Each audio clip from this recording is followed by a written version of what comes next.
Hello friend, welcome to my channel BD Sadia cooking স্টুডিওতে। আপনারা সবাই কেমন আছেন? আশা করি নিশ্চয়ই ভালো আছেন। আজকে আমি নিয়ে এসেছি হোয়াইট সস রেসিপি। আপনারা কিভাবে খুব সহজেই ঘরে বসে হোয়াইট সস তৈরি করতে পারেন, আজকে আমি সেটি দেখাবো। তাহলে চলুন দেখে আসি কিভাবে হোয়াইট সস তৈরি করতে পারি। Let's go.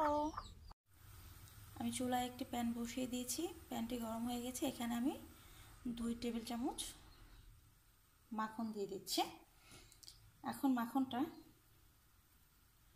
গলে যাচ্ছে, এটাকে আমি গলা পর্যন্ত অপেক্ষা করব। আমরা সবাই জানি যে মাখনটাকে খুব লো মিডিয়াম এটাকে গলাতে হবে, এই জন্য যে নয়তো এটা পুড়ে যাবে এবং পুড়ে গিয়ে এটার স্মেলটাও বাজে হয়ে যাবে এবং কালারটাও নষ্ট হয়ে যাবে। তো এখন আমি এটাকে সম্পূর্ণ গলিয়ে নিব। আমার বাটারটা সম্পূর্ণ গলে গিয়েছে। এখন আমি এখানে 2 টেবিল স্পুন ময়দা দিয়ে দিব। আমি এখানে 2 টেবিল স্পুন ময়দা দিয়ে দিয়েছি। এখন আমি এটাকে অনবরত নাড়তে থাকবো, কারণ ব্যাটারটা যেন পুড়ে না যায় আর এটা যেন সম্পূর্ণ হচ্ছে ভাজা হয়ে যায়। আমি এটাকে অনবরত নাড়তে থাকবো, নেড়ে নেড়ে এটাকে আমি ভাজার চেষ্টা করব, যেন এটা পুড়ে না যায় এবং সম্পূর্ণ যেন এটার সাথে মিশে যায়। বাটারটা আর ময়দাটা যেন একসাথে মিশে যায়। এটাকে অনবরত নাড়ছি। এখন আমি এখানে 1 টেবিল স্পুনের মতো রসুন কুচি দিয়ে দেবো। এখন এটা নেড়ে একসাথে মিক্স করবো। রসুন কুচি দিয়ে আমি বাটারটাকে নাড়ছি। এখন আমি এখানে 1 মগ দুধ ঢেলে দেব।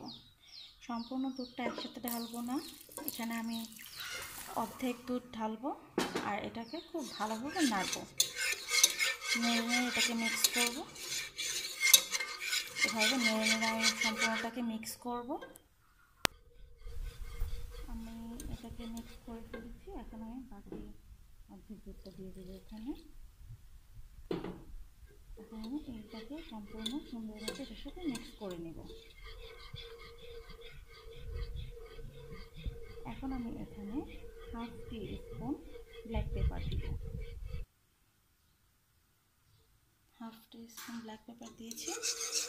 এখন আমি এটাকে নাড়তে থাকবো। নেড়ে নেড়ে এটাকে আমি ঘন করবো। এটা এখনও একটুখানি পাতলা রয়েছে, এটাকে একটুখানি নাড়তে নাড়তে এটা ঘন হয়ে যাবে। এটাকে আমি নেড়ে নেড়ে নেড়ে নেড়ে একটু ঘন করবো। আর দিয়ে দিচ্ছি লবণ। 1/2 টি স্পুনের চেয়েও কম লবণ দিয়েছি। এখন এটাকে নেড়ে আরও ঘন করতে হবে। এটা একটুখানি পাতলা আছে, এটাকে আর একটু ঘন করতে হবে। আমার হোয়াইট সস হয়ে গেছে, আপনারা দেখতে পাচ্ছেন যেটা একটু ঘন হয়ে এসেছে এবং এটা ঠান্ডা হওয়ার পরে আরও একটু ঘন হয়ে যাবে। তাহলে আমি নামিয়ে সার্ভ করে নিচ্ছি আমার হোয়াইট সস।